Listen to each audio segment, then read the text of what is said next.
Obrigado, Senhor, porque és meu amigo, porque sempre comigo tu estás a falar no perfume das flores, na harmonia das cores. Pelo sinal da Santa Cruz, livre-nos Deus, nosso Senhor, dos nossos inimigos. Em nome do Pai, do Filho e do Espírito Santo. Amém. Que a graça de nosso Senhor Jesus Cristo, o amor do Pai e a comunhão do Espírito Santo esteja com você, meu irmão, com você, minha irmã. Porque bendito é o Deus que nos reúne e reúne sempre no amor do seu Filho, nosso Senhor Jesus Cristo, o ressuscitado. Te saúdo, meu irmão, minha irmã, neste sábado, dia 25 de julho de 2020, sábado da 16ª semana do tempo comum, dia também em que celebramos a festa de São Tiago Maior, apóstolo. Desejo que você tenha realmente um dia cheio de Deus, cheio da graça do Espírito Santo, cheio do amor na sua vida, e que você seja de fato alguém que transmita toda a bênção, toda a graça ao irmão e à irmã com quem você tiver contato no dia de hoje. Iniciando esse momento de oração, de escuta da palavra de Deus e da palavra da igreja, convido você a rezar comigo a oração ao Espírito Santo, pedindo a proteção, o ânimo que vem do Espírito, pedindo que seja Ele a nos guiar na caminhada da vida, que seja Ele a iluminar o nosso caminho para melhor servirmos a Deus e mais próximos de Deus estarmos. Vinde, Espírito Santo, enchei os corações dos vossos fiéis e acendei neles o fogo do vosso amor. Enviai o vosso Espírito e tudo será criado e renovareis a face da terra. Oremos. Ó Deus, que instruístes os corações dos vossos fiéis com a luz do Espírito Santo, fazei que apreciemos retamente todas as coisas, segundo o mesmo Espírito, e gozemos sempre da sua consolação, por Cristo Senhor nosso. Amém. E neste dia de São Tiago, o apóstolo, meu irmão, minha irmã, a liturgia da igreja nos traz o Evangelho segundo São Mateus. O Evangelho de hoje está em Mateus capítulo 20, versículos de 20 a 28. Mateus 20, de 20 a 28. Ouçamos então com bastante piedade, com bastante atenção, essa palavra que é a palavra do Senhor, que é a palavra de Deus, que nos é dirigida neste dia, para que seja alimento, fortaleza e ânimo na nossa vida. Proclamação do Evangelho de Jesus Cristo, segundo Mateus. Glória a vós, Senhor. Naquele tempo, a mãe dos filhos de Zebedeu aproximou-se de Jesus com seus filhos e ajoelhou-se com a intenção de fazer um pedido. Jesus perguntou: "O que tu queres?" Ela respondeu: "Manda que estes meus 2 filhos se sentem no teu reino, um à tua direita e outro à tua esquerda." Jesus então respondeu-lhes: "Não sabeis o que estáis pedindo. Por acaso podeis beber o cálice que eu vou beber?" Eles responderam: "Podemos." Então Jesus lhes disse: de fato, vós bebereis do meu cálice, mas não depende de mim conceder o lugar à minha direita ou à minha esquerda. Meu Pai é quem dará esses lugares àqueles para os quais ele os preparou. Quando os outros 10 discípulos ouviram isso, ficaram irritados contra os 2 irmãos. Jesus, porém, chamou-os e disse: vós sabeis que os chefes das nações têm poder sobre elas e os grandes as oprimem. Entre vós não deverá ser assim. Quem quiser tornar-se grande, torne-se vosso servidor. Quem quiser ser o primeiro, seja o vosso servo.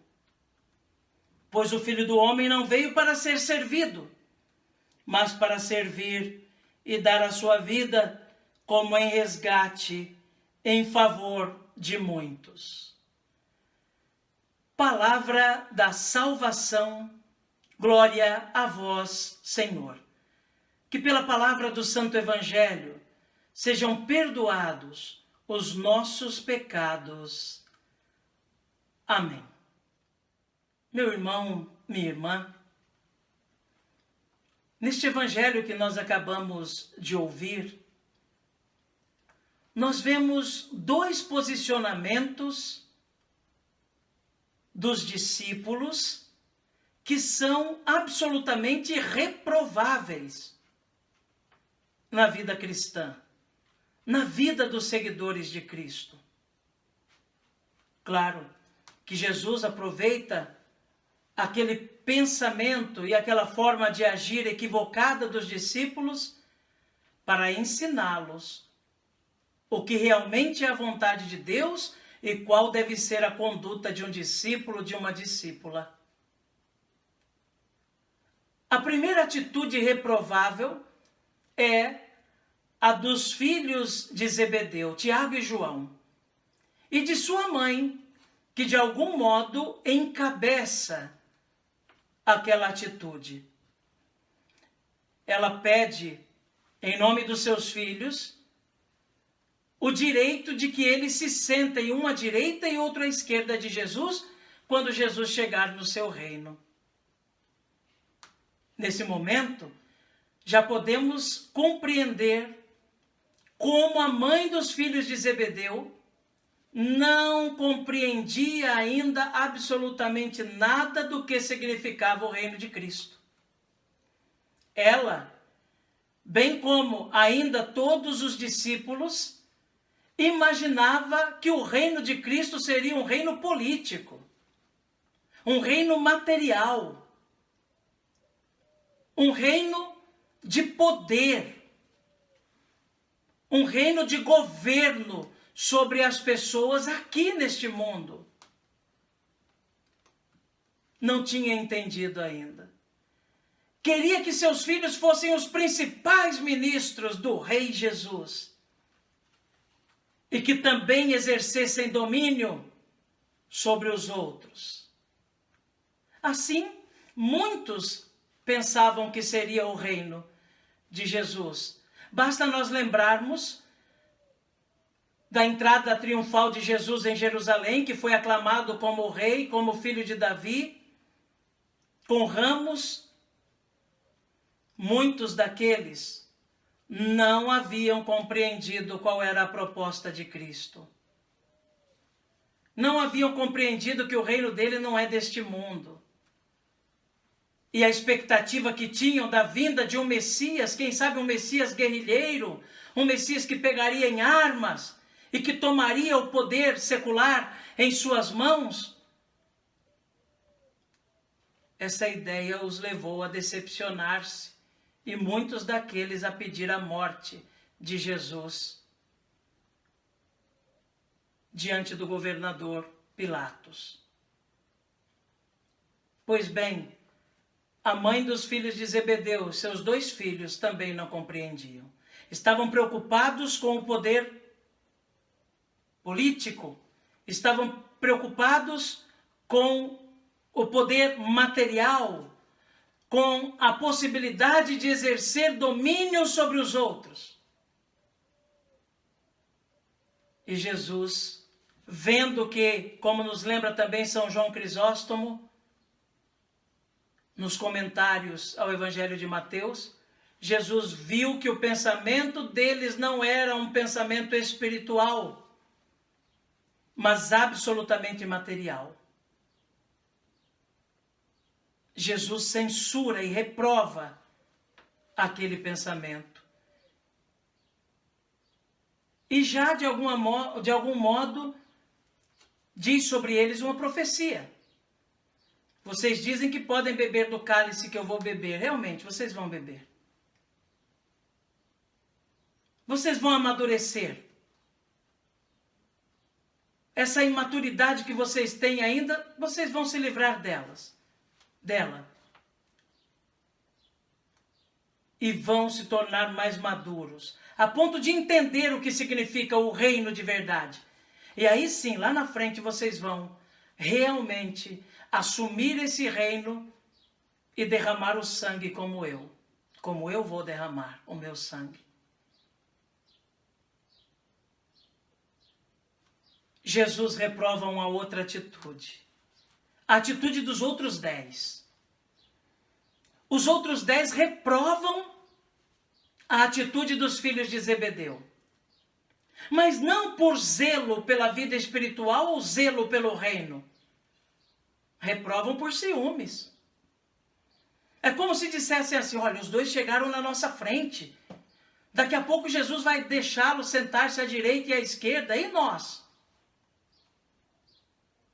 E assim, reprovam duramente aqueles dois, porque na verdade gostariam de estar no lugar dos dois, próximos ali a Jesus, e fazer esse pedido.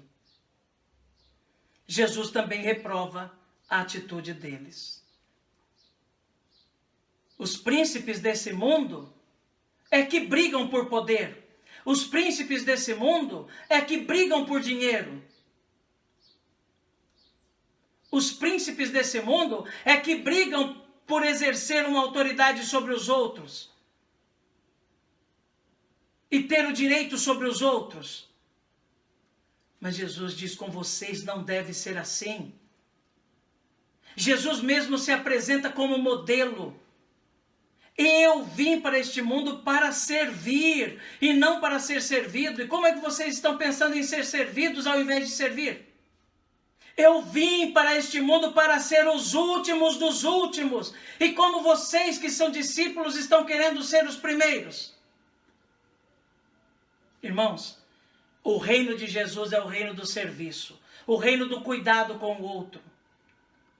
O reino do fazer pelo outro. O reino do dar a vida pelo outro. É assim que Jesus ensina os seus discípulos. Os daquela hora e os de agora que somos nós.